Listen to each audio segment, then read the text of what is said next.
박경희 학교폭력 피해자라고 주장하는 사람의 글이 올라왔어요. 어떤 사람이 본인 인스타그램에 올린 내용인데 전문이 기니까 제가 간단하게 읽어드릴게요. 그러니까 요약해보면 머리에 이제 짱이라는 의미로 Z 모양을 새기고 다니는 일진이었고, 같이 어울려 다니는 일진 친구들과 후문에서 약한 친구들의 돈과 물건을 빼앗았고, 돈이나 물건을 뺐을 때는 죽일 듯이 욕을 하면서 당장이라도 때릴 것처럼 욕하면서 협박했다. 중학교 때부터 욕을 달고 살았고 술 담배는 기본이었으며 근처의 서울여중이나 구 이화여중 여학생들과 관계한 걸 자랑 삼아 떠들고 다녀서 후다경, 쇳경 이런 별명이 있었다. 박경은 약자들에게 특히 무서운 존재였다. 장애가 있거나 자기보다 어린 후배들 위주로 때렸고 체구가 작거나 약해 보이는 친구들만 골라서 때렸다. 무서운 남자 선생님의 말은 잘 들었지만 만만한 여자 선생님 앞에서는 조롱을 일삼았다. 박경이 체격이 작았는데 덩치 큰 일진 친구들과 몰려다녔고 아마 그런 친구들을 믿고 그런 행동을 한 것 같다. 박경이 방송에 나와 이미지 세탁을 하고 신사적인 지성인처럼 행동하는 게 어이가 없다. 남에게 피해주고 아프게 했던 사람이 잘 되는 게 너무 싫고 그런 걸 볼 때마다 피해자였던 내가 무기력하게 느껴진다. 2015년에 학교폭력 지킴이라 활동했던데 그것도 너무 싫다. 돈이나 사과 따윈 받고 싶지 않고 제발 착한 척 좀 안 했으면 좋겠다. 이게 내용이고 이후에 나름의 인증이 나와요. 뭐 학교 정문 앞에 떡땡이라는 분식점이 있었는데 재개발하면서 없어졌다. 당시 학교에 서인철 선생님이라고 전교에서 알아주는 무서운 선생님이 계셨다. 블락비 활동 때는 박경희 역할이나 비중이 크지 않았고 혼자 자주 나온 적이 없어서 그렇게 괴롭진 않았는데 최근에 정의롭고 신사적인 이미지로 언론이나 방송에서 띄워주는 걸 보고 돈 뺏기고 괴롭힘 당하던 피해들이 떠올라서 지금 와서 이런 글을 적는다. 이런 내용인데 처음에는 이거 읽고 거짓말일 거라고 생각했어요. 아니 뭐 일진놀이에 돈 뺏고 물건 뺏고 술 담배 근처 여중 학생들과 관계한 걸 자랑 삼아 떠들고 다니고 남자 선생님들은 피해 다니고 만만한 여자 선생님들만 조롱하고 이건 그냥 단순 학폭을 넘어서 너무 정도가 심해 보여가지고 누군가 박경에게 악의적인 의도를 품고 쓴 글이 아닐까 의심했어요. 사실 저는 이 내용을 알게 된 게 이번이 처음이 아니에요. 6개월 전 제가 유튜브에 박경의 음원 사재기 저격은 마녀사냥이다 라고 주장하는 제 첫 영상을 올렸을 때 그 영상에도 저 내용이 똑같이 댓글에 달렸어요. 누군가가 퍼왔다면서 저 댓글을 달고 그냥 사라져버렸는데 제 입장에서는 출처도 모르고 이 내용이 진실인지 거짓인지 확인할 길이 없었죠. 글 내용에 보면 떡땡이라는 분식점이 나오는데 노드뷰 찾아보니까 실제로 훅문중 앞에 2017년까지만 해도 있었는데 지금은 재개발로 사라졌어요. 그리고 소인철 선생님은 지금까지도 훅문중에 재직하고 계셨고 지금은 진로 상담부에 계시지만 원래는 과학 선생님이 맞았다는 것도 확인했어요. 이쯤 되니까 이 글은 저한테 아주 신빙성을 얻었지만 저는 이 글 적은 사람이 누군지도 모르고 이 내용만으로는 사실이라고 확신할 수가 없어가지고 자료 조사는 했지만 유튜브에서 다루진 않았어요. 저는 의혹만으로 몰고 가는 사재기 부세들이랑은 다르거든요. 그러다가 박경이 음원 사재기 마녀사냥으로 허위사실 유포, 명예훼손, 벌금형, 유죄 확정이 난 지금 글쓴이가 용기를 다시 냈나봐요. 어제 이 글을 본인의 인스타그램에 올렸고 몇 시간 전 박경이 전부 사실이라며 인정했습니다. 처음 박경 학폭 논란이라는 기사가 올라왔을 때만 해도 그 뉴스의 댓글에는 박경의 초등학교 사진을 올리면서 이 얼굴이 어떻게 일진이냐, 음원 사재기 저격당한 사람들이 악의적으로 쓴 글 아니냐,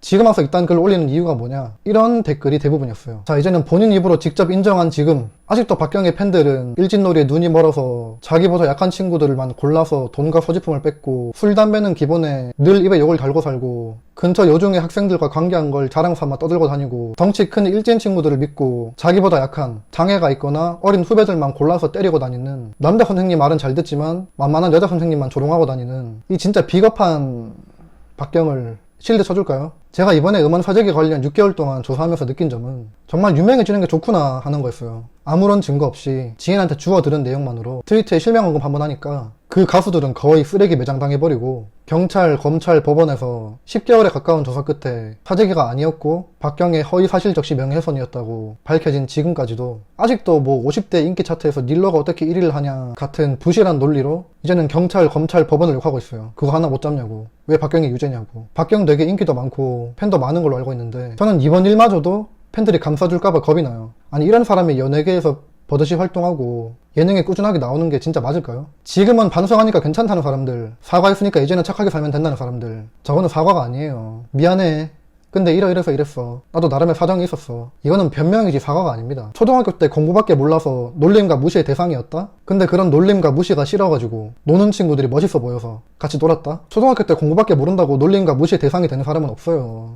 네가 다른 문제가 있었겠죠. 노는 친구들이 멋있어 보여서 같이 놀았다. 그거는 논 게 아니라 약한 사람들만 골라서 괴롭힌 거예요. 강약 약강. 좀 변명을 해도 말이 되는 변명을 하세요. 뭐 말 같지도 않은 소리 하고 있어. 그러니까 사과를 하실 거면 똑바로 다시 하세요. 사과는 그렇게 하는 게 아니라 이렇게 하는 거예요. 제가 알려드릴게요. 안녕하세요, 박경입니다. 저는 학창시절에 쓰레기 같은 행동을 일삼고 다녔습니다. 술, 담배는 기본에 입에 욕을 달고 살았고 저보다 약한 친구들, 특히 장애가 있거나 어린 후배들만 골라서 괴롭히고 다녔습니다. 돈도 뺏고 물건도 뺏고 다녔어요. 무서운 남자 선생님 앞에선 착한 척했지만 만만한 여자 선생님 앞에선 조롱하고 업신여겼습니다. 근처 다른 여자중학교 학생들과 관계한 걸 자랑하고 다녀서 후다경, 쇳경 이런 별명도 있었고요. 그래놓고 2015년엔 뻔뻔하게 학교폭력 지킴이 홍보대사로 활동까지 했습니다. 저는 피해자들의 존재를 알고도 2, 3년 전에는 입막음 하려고 시도까지 했었어요. 정말 죄송합니다.